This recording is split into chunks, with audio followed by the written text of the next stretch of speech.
ರಾಜ್ಯದ ಜನರಿಗೆ ಸಿದ್ದು ಸರ್ಕಾರದಿಂದ ಮತ್ತೊಂದು ಶಾಕ್ ಕಾದಿದೆ. ಪೆಟ್ರೋಲ್ ಡೀಸೆಲ್ ಬೆಲೆ ಏರಿಕೆಯ ಮಧ್ಯೆ ಇದೀಗ ಮತ್ತಷ್ಟು ವಸ್ತುಗಳು ದುಬಾರಿ ಅಂತ ಹೇಳಲಾಗ್ತಾ ಇದೆ. ನಾಳೆಯಿಂದಲೇ ದುಬಾರಿ ದುನಿಯ ಆಗುತ್ತೆ. ಸಿದ್ದು ಸರ್ಕಾರದಿಂದ ಪೆಟ್ರೋಲ್ ಡೀಸೆಲ್ ನಂತರೀಗ ಹಾಲಿನ ದರ ಏರಿಕೆ ಒಂದಾದ ಮೇಲೊಂದು ಬೆಲೆ ಏರಿಕೆಯಾಗ್ತಾ ಇದೆ.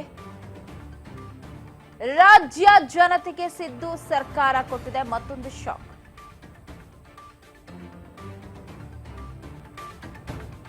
ನಾಳೆಯಿಂದಲೇ ರಾಜ್ಯದಲ್ಲಿ ಅಗತ್ಯ ವಸ್ತು ದುಬಾರಿ ಆಗುತ್ತೆ. ಪ್ರತಿ ಲೀಟರ್ ಪ್ಯಾಕೆಟ್ ಮೇಲೆ ₹2 ಹೆಚ್ಚಳ ಮಾಡಲಾಗುತ್ತೆ. ಹಾಲಿನ ದರ ಹೆಚ್ಚಳ ಮಾಡಿ ಕೆಎಂಎಫ್ ಆದೇಶವನ್ನು ಹೊರಹಾಕಿದೆ. ಸ್ಪೆಷಲ್ ಹಾಲು, ಶುಭಂ, ಓಮೋಜಿ ಎಲ್ಲದರ ಮೇಲೂ ಕೂಡ ಪ್ರೈಸ್ ಹೈಕ್ ಆಗ್ತಾರೆ.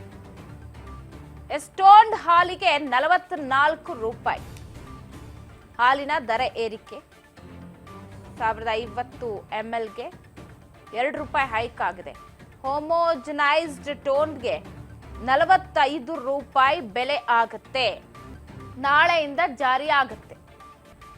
ಹೋಮೋಜನೈಸ್ಡ್ ಹಸು ಹಾಲು ₹48 ಆಗುತ್ತೆ. ನಾಳೆ ಬೆಳಗ್ಗೆ ಹಾಲಿನವನು ಅಂಗಡಿಯವನು ₹2 ಹೆಚ್ಚಿಗೆ ತಗೊಂಡಾಗ ಮತ್ತೆ ಜಗಳ ಕೇಳಿಬೇಡಿ. ದರ ಪರಿಷ್ಕರಣೆ ಅಧಿಕೃತವಾಗಿ ಆಗುತ್ತೆ ನಾಳೆಯಿಂದ. ಇಲ್ಲಿ ಏರಿಕೆ ಆದ್ರೆ ಆಟೋಮ್ಯಾಟಿಕ್ ಕಾಫಿ, ಹೋಟೆಲ್ ಅಲ್ಲಿ ಕಾಫಿ, ಟೀ, ಬಾದಾಮ್ ಮಿಲ್ಕ್, ಸ್ವೀಟ್ ಐಟಮ್ಸ್ ತಗೋತೀವಿ ಅಂತ ಹೋಗಿ ಬೇಕರಿಗೆ ಹೋದ್ರೆ ಎಲ್ಲದರಲ್ಲೂ ಹೈಕ್ ಆಗುತ್ತೆ. ಇಲ್ಲಿ ಹಾಲಿನ ಪ್ರೈಸ್ ಮಾತ್ರ ಹೈಕ್ ಆಗೋದಲ್ಲ, ಇದರ ಬೆನ್ನಲ್ಲೇ ಎಲ್ಲವೂ ಕೂಡ ಹೈಕ್ ಆಗ್ತಾ ಹೋಗುತ್ತೆ. ಯಾಕಂದ್ರೆ ಹಾಲನ್ನು ಉಪಯೋಗಿಸಿ ಏನೆಲ್ಲ ಸ್ವೀಟ್ ಮಾಡ್ತಾರೆ ಅದ್ರ ಮೇಲೆ ಕೂಡ ಜಾಸ್ತಿ ಆಗುತ್ತೆ. ಕೇಳಿದ್ರೆ ಹಾಲಿನ ರೈಟ್ ನಾವು ಎಕ್ಸ್ಟ್ರಾ ₹2 ಕೊಡ್ತಾ ಇದೀವಿ, ಸೊ ಇಲ್ಲಿ ನಾವು ಹೈಕ್ ಮಾಡ್ಲೇಬೇಕಾಗತ್ತೆ ಅಂತ ಮುಂದಾಗ್ತಾರೆ. ಮೊಸರಿನ ರೇಟ್ ಜಾಸ್ತಿ ಆಗುತ್ತೆ. ಸೊ ಎಲ್ಲವೂ ಕೂಡ ಹೈಕ್ ಆಗ್ತಾ ಹೋಗುತ್ತೆ. ಹೋಟೆಲ್ ಅಲ್ಲೂ ದುಬಾರಿ ಆಗ್ತಾ ಹೋಗುತ್ತೆ. ಎಲ್ಲ ಒಂದರ ಪ್ರೈಸ್ ಜಾಸ್ತಿ ಆದ್ರೆ ನೋಡಿ ಎಷ್ಟು ಎಫೆಕ್ಟ್ ಅಂತ. ಅದೇ ಗ್ಯಾಸ್ ರೇಟ್ ಜಾಸ್ತಿ ಮಾಡಿದ್ರೆ ಪ್ರತಿಯೊಂದು ಊಟ, ತಿಂಡಿ, ತಿನಿಸು ಹೋಟೆಲ್ಗಳಲ್ಲಿ ಎಲ್ಲಾ ಕಡೆನೂ ಹೈಕ್ ಆಗ್ತಾ ಹೋಗುತ್ತೆ. ಅಂದ್ರೆ ಜನರ ಮೇಲೆ ಒಂದು ಬರೆ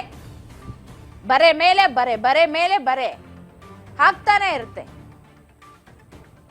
ಕೊಟ್ಟಂಗೆ ಮಾಡಿ ಕಿತ್ಕೊಳ್ಳೋದು ಅಂದ್ರೆ ಇದಕ್ಕೆ ಹೇಳೋದು. ಗ್ಯಾರಂಟಿ ಅನ್ಕೊಂಡು